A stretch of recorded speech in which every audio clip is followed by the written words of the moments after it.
Good morning, everyone. Welcome to Pete on Retreat. When I decided to retire early at age 49, I made 6 promises to myself to help keep me on track and guide me as I navigated this whole new life of retirement and living abroad.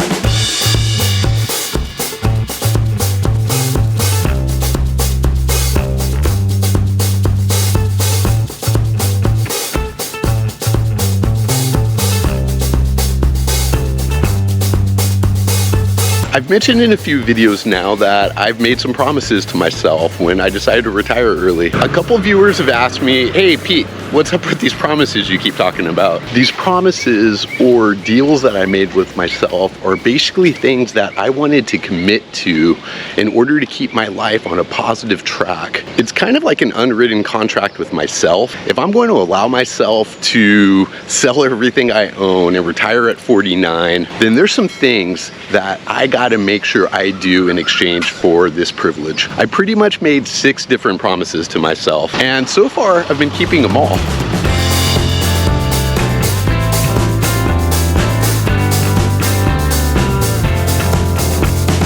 So what are these promises? Well, the first one's the one I probably mentioned the most, and that's my promise about being healthy. I set a personal goal for myself that I would be healthier at age 50 than I was at age 40. I picked age 50 because my birthday was about 7 months away at the time, and now it's only about a month away. The age 40 part was kind of arbitrary, but I was pretty healthy at 40. I was getting ready to move to Austin. I was jogging. So what do I mean by healthier at 50 than 40? Over the last 10 years, I set a new record multiple times. This new record wasn't a good one. It's the heaviest weight I've ever been. Yeah, that's right, I got fat.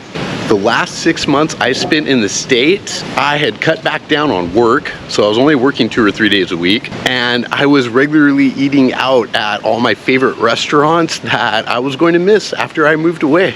When I arrived here in Thailand, I was once again about the heaviest, if not the heaviest I've ever been. I got here, I hit the ground running. I started walking right away. I'll talk more about my health journey in another video. Yeah, walking, that's all I did to start. Well, that, and I was watching what I was eating. I cut my calorie intake down. I walked 2 or 3 times a day. I'm fortunate enough to naturally have a very small frame, but I had a pretty big belly when I got here. After just a couple months, I had lost a good amount of weight. Once I moved into my new condo 2 months ago, I started hitting the gym. Now that I dropped that weight, I wanted to build up my muscle mass. I've never been that physically strong a person, and a few decades of career life definitely took a lot of the strength out of my frame. I've now been going to the gym regularly for over 2 months, and I could see a big difference in my physical structure. My shoulders, my back, my arms, even my legs. Being healthier at 50 for me also meant somewhat of a lifestyle change. I had already quit smoking about 6 years ago. Most of my unhealthy habits come from both my lack of inactivity and my diet. I've been known to order Domino's pizza, stay at home, watch movies, and eat that whole damn thing. I have a bit of a sweet tooth, but more than that, I like salty snacks. Oh, potato chips and tortilla chips, crackers with cheese and salami. So besides exercise, the other big habit I need to address was snacking, and I did it. It was easy. I just didn't keep snacks in the condo. After 6 months of living here, I'm at a great weight. I'm super healthy. The other habit I needed to develop, at least here, was cooking at home. It's almost a guarantee. Anything I cook at home is going to be healthier than anything I get if I eat out. And now I got that one under the belt too. I haven't eaten out in 3 days. The last habit I needed to develop to ensure I was healthier at 50 than I was at 40 was to commit to a regular routine to keep my back in shape.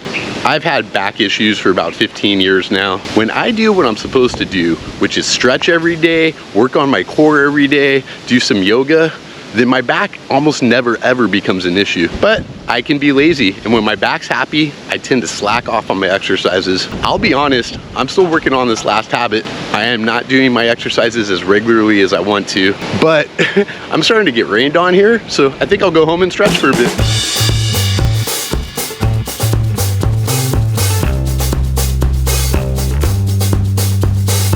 Now, the second promise I made myself also has to do with health, both physical health and my mental health. This one really came up more once I decided to start in Pattaya for my Southeast Asia excursions. I had decided to move to Sin City, not because it was Sin City, but because I liked the size of the city. I liked the idea of the beaches to the south that were kind of quiet, but having the city life right there. My second promise was simple. I'm not going to become a drunk. Now, let me start by prefacing this. I don't judge anybody based on how much they drink. There's cultures where drinking's a regular part of life. There's people that function better in life with drinks. I've always enjoyed having a few drinks. I love a nice alcohol buzz. I also know though that if I drank regularly, I would not be happy with myself. Pattaya has a very active drinking culture. If that's how adults want to spend their time, good for them. Some of my friends drink pretty regularly. It's probably not the healthiest thing for your body, but as long as it's not making you do bad actions in life, you know, you're not drinking and driving, you're not getting into fights, you're not making bad decisions, you're not burning bridges, then there's nothing wrong with it. Many of the expats here are retired. You know, they're getting into their last 10, 20, 30 years of life. I'm 100% freedom of choice type of person. If that's how you want to spend your life, nothing wrong with it. But for myself, I had to put a hard limit on it. So I promised myself I wouldn't go out more than 3 nights a week, and I would try to keep it down to 2. Since I've been here, I've led up to that promise as well. My alcohol tolerance is pretty low, so when I go out, I'm talking 2 to 5 beers usually. One thing that happened with me getting physically healthier that I didn't expect at all is I can't even drink as much as I did 4 months ago. I seriously cop a buzz off a single beer now, and I'm ordering water after the second or third one pretty regularly.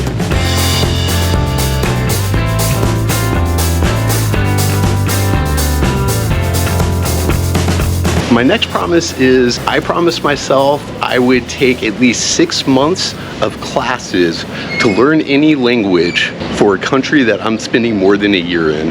Pretty straightforward. If I'm going to live anywhere more than a year, I want to take 6 months of language classes. There's a few reasons for doing this, of course. The first reason is I think you just have a more enriched experience if you're living somewhere and you can speak the local language. I also think it's just more respectful. And finally, I just think learning more languages makes you a more well-rounded person. I can speak just a little bit of Spanish, but other than that, I can't speak any other languages. With this whole trip of living 10 years abroad, I'm really excited to actually learn some new languages. Understanding language helps you understand the culture.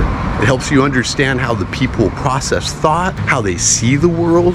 Learning Thai has been really cool so far. I just had my 10th class yesterday. My first 10 lessons have been great. We've actually learned a lot and covered a lot already, and I'm really excited to see where it goes from here.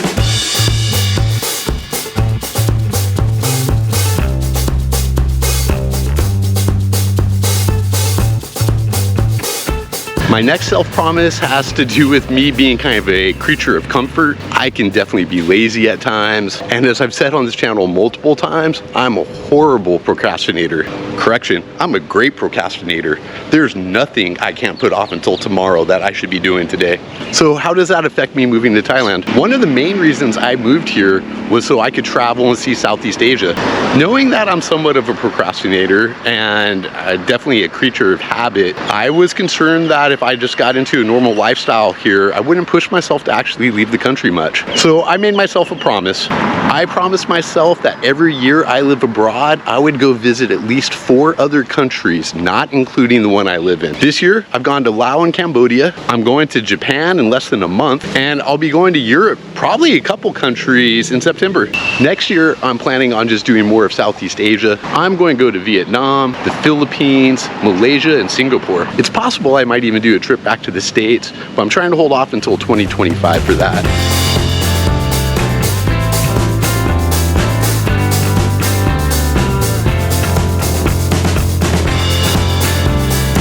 As I've mentioned a couple times, my 50th birthday is just about a month away. 50 is a pretty big one, and it's going to be my first birthday living abroad, partly to keep my mental health in check, but mostly just because it's fun. I promised myself I would spend my 50th birthday in Tokyo Disney.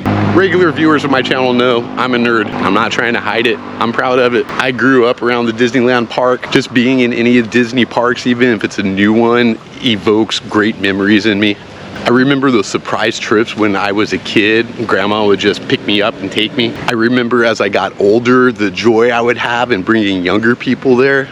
As an adult in Los Angeles, I had a season pass for on and off over 10 years. It's not a promise I've made, but I have a goal of seeing every Disney park while I'm living abroad. But being in Tokyo Disney, specifically Disney Sea, on my 50th birthday was my next promise. And I'm keeping that one. Everything's booked. I got my hotel at Tokyo Disney, and I've got my tickets for the park.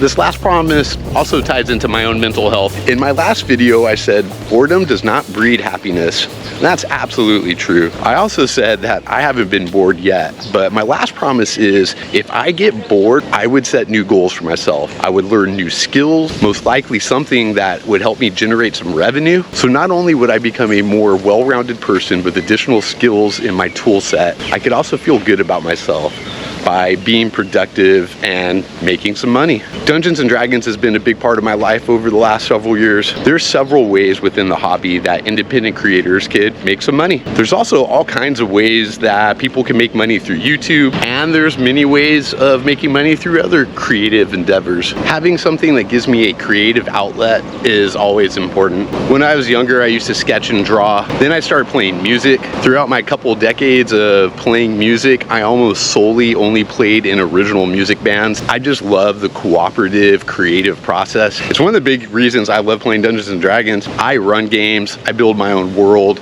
I create and present scenarios to my players and watch what they do with them. So if I get bored, I'm going to set some goals. Most likely the goal would be oriented towards eventually earning some type of revenue, but maybe not. Maybe it'd just be some creative thing. Maybe I'll find a place to take some art classes. I've always wanted to paint. Maybe it'll be me continuing personally on my musical journey. I set a goal of learning to play and sing a new song on guitar every week. Maybe it'll be something with YouTube. It could be something with this channel like hitting a certain subscriber level by a certain date. Maybe it'd be something with a new channel. Maybe it's a channel about Dungeons and Dragons. I've considered doing podcasts before. There's a whole world out there for me to explore. But so far, I'm not bored at all. I wish I had more time. Well, that's it, folks. Those are the 6 promises I made myself in exchange for allowing me to retire early and go on this crazy adventure. What do you think of my promises? Tell me down in the comments below. If you enjoyed this video, please hit that like button, subscribe to my channel for more content, hit this bell for notifications. As always, I'd like to thank you all for watching. This is Pete on Retreat, and I wish you were here.